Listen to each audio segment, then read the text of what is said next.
Building a computer can be a daunting task for a beginner. You just spent possibly thousands of dollars on a bunch of hardware that can be broken like that. Just look at a CPU. That fragile piece of silicon is hundreds of dollars, and it is in your hands waiting to be dropped or installed incorrectly. So you've watched hundreds of hours of build videos and you're confident enough to get started. Before you pop open those boxes, let's take a look at a couple of tips that might help you have a better overall experience. Let's get a bit of background on the build that I'll be using for this video. A fellow content creator here in Qatar threw out a challenge to the community to see who could build the best computer for under 9,000 Qatari Riyal. Unfortunately for me, my build was 63 dirham. That's less than 1 Riyal, and it's 17 cents in America, over that 9,000 Riyal budget. So I lost the challenge, but I get the opportunity to build this thing and use it to possibly educate somebody along the way. So here is what we get for slightly under 9,000 Riyal in the current market. For the CPU, we have an AMD 5600X that will sit in an Asus ROG B55i motherboard. For RAM, we have 2 sticks of 8GB, 4000 MHz RGB RAM from G.Skill. We have a AddLink 512GB SATA SSD. And to wrap all of that together, there is a white NZXT H1, complete with included PSU and AIO. And an Asus TUF Gaming 3060. Today, we're going to be focusing on 4 topics during this build. Planning a build like this out, testing components before installing, cable management, and what to do after you finish your new pride and joy. For the first part, planning the build out. If you already have your components sitting in front of you, now's a good time to sync up with this video to make sure you remembered everything. Now, every PC starts with some basic components. You've got a CPU, a motherboard to put that CPU in. Now, it's not going to cool itself, so you'll need a cooling solution, thermal paste if not already applied to your cooler, compatible memory, a storage device, NVMe SSD or a spinning drive, a power supply that's capable of powering all of these components, and to top it all off, and one of the things that is kind of talked about most when it comes to PCs these days, is a graphics card. If you have all of that, then you can at least get your computer up and running. Remember, there are thousands of different combinations of parts, so it's rare to find a tutorial for your exact system. This is why it pays to do the research ahead of time on what works with what. If you can't find the answer, then reach out to the forums or ask somebody like me that offers tips for this on YouTube. More often than not, you'll find somebody willing to help out. Now, when I say research, it's more than finding out which GPU gives you 800 frames per second in CSGO, or which CPU can do a Blender render in 0.3 of a second. Your research needs to be focused on what components work well together, if at all. Going for an AMD CPU? Look up what speed memory you should be using for the best performance. Intel? Make sure the CPU and motherboard support it if you go for that higher speed RAM. How hot will those CPUs get under load? Should you go for an AIO or an air cooler? What does your case support? Nothing is more frustrating than going to install everything in your case and realizing your GPU is too long. Seriously, do the research. What I find works best is to pick all of the components that you want for your budget, then one by one make sure everything is compatible. If it isn't, substitute it until you have a complete build. You might be thinking to yourself that this is impossible now in this market due to parts availability, and you're right. It is difficult to find all the components you need at a reasonable price at the same time. In this situation, you can absolutely buy parts as they become available, but the research still needs to be done as you go. Now, this research increases tenfold if you're attempting to do a custom loop on your system. For my main rig back there, it probably took me a couple weeks of just researching components to see what will work together. And even then, I had a lot of hiccups along the way and had to reach out to my local store here to get the parts I needed. So we've gathered everything we need, and it's time to build.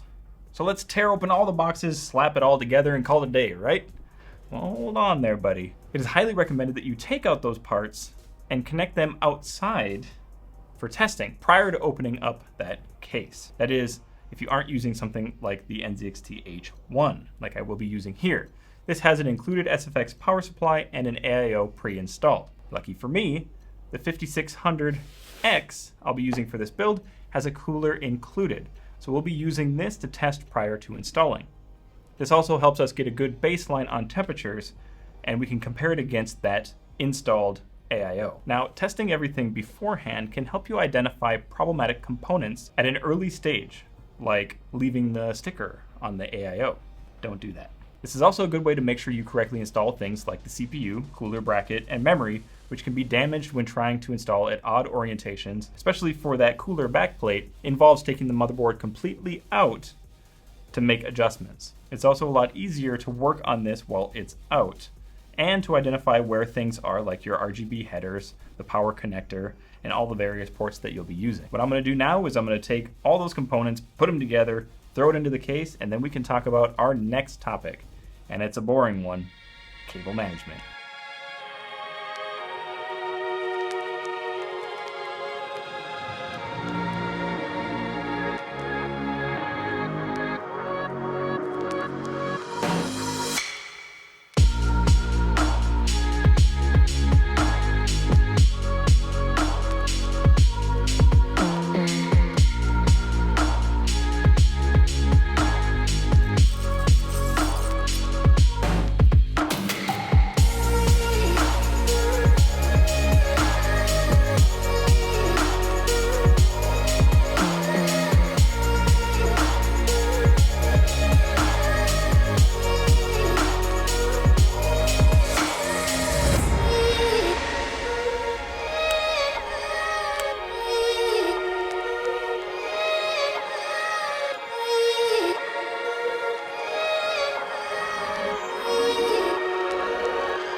Okay, so everything is tested and installed. Now it's time to jam those cables inside and step on the panels to get them to close like an overflowing suitcase, right? This is where most people cut corners and follow the "if you can't see it, who cares" mentality. Proper cable management isn't just so it looks nice when you take the panel off. Unless, of course, you're doing a build like the Gundam-themed monster that I reviewed a while back. Then it's absolutely about the looks. Keeping those cables tidy can prevent all sorts of bad things from happening. The best case scenario, something comes unplugged. Worst case, a cable is pinched, shorts to the case, and starts a fire. Yes, it can happen. In small form factor builds like this one here, it is essential due to the limited space. Keep cables away from fans, sharp edges, screws, and pinch points like panels. This is the ultimate goal. Typically, your case will have cable management in mind with holes to loop some Velcro or cable ties, as well as including a bunch of those for use. Here's a hint: use them. Also, order some extras. They're cheap. And take your time during this step. Grabbing a handful of cables and cinching them down may seem like the proper way to do things, but attention needs to be paid. Cables have a minimum bend radius, and if that is exceeded, they can break. Make sure there's also enough slack to avoid connections coming loose or putting unneeded stress on components. Proper cable management is the worst part of any build, especially when you're doing some large form factor case and you have RGB fans, maybe 12 fans in total. It gets messy. If you do take the time for this step in the long run, you're gonna be better off. So you've zipped the last zip tie and screwed in that last panel screw. What now? Hopefully you followed the second tip here and tested all the components outside of the case. If you did, there's a pretty good chance everything will work as advertised, but just because the system posts doesn't mean it's running as it should. What you need to do now is stress test. Running your hardware through its paces can help you identify improper cooling, power problems, and potentially problematic components. These tests will bring your components up to 100% load for an extended period of time, throwing a worst case scenario at your system. If you successfully pass the stress test, you can rest assured that your new PC can handle normal use. There are a boatload of different tests out there, but if you want the quick and dirty set that I use, here it is. Grab hardware info, and what you're gonna use this for is all of your component monitoring for temperatures, and you can also see what speed your CPU and GPU are running at, see if there's any throttling going on. For the CPU, we use Cinebench R23 or R20. Well, any of them really are gonna stress your CPU enough. And there you go right there. And for the GPU, we're gonna be using Furmark. So once you have run each one of these individually and everything passes like it should, then you can go ahead and run them both together. And what that's going to do is give your PC that worst case scenario that we mentioned, where both the CPU and the GPU are running at 100%. And what you want to do during this time here, let's get this started. Okay, bring that down. So now both of these are running, and what you're going to do is you're going to be monitoring your temps using the HW info and see if you have any throttling. What I typically do during this is let it go for about 30 minutes, come back, check on this page here and see what our max temps are and if there was any throttling with the CPU. If you run this for 30 minutes and you don't notice any spikes or any throttling, then you are good to go. It is also very important that you go ahead and go to your graphics card's website, whatever it may be, so AMD or NVIDIA, and download the latest driver right away, especially if you're going to be running FurMark. Out of the box, this 3060 would not work with FurMark at all. It had an error that came up right away. So once you update that driver, everything works as it should. It's also important to do any Windows updates, as well as any motherboard, BIOS updates, and chipset updates, all of it.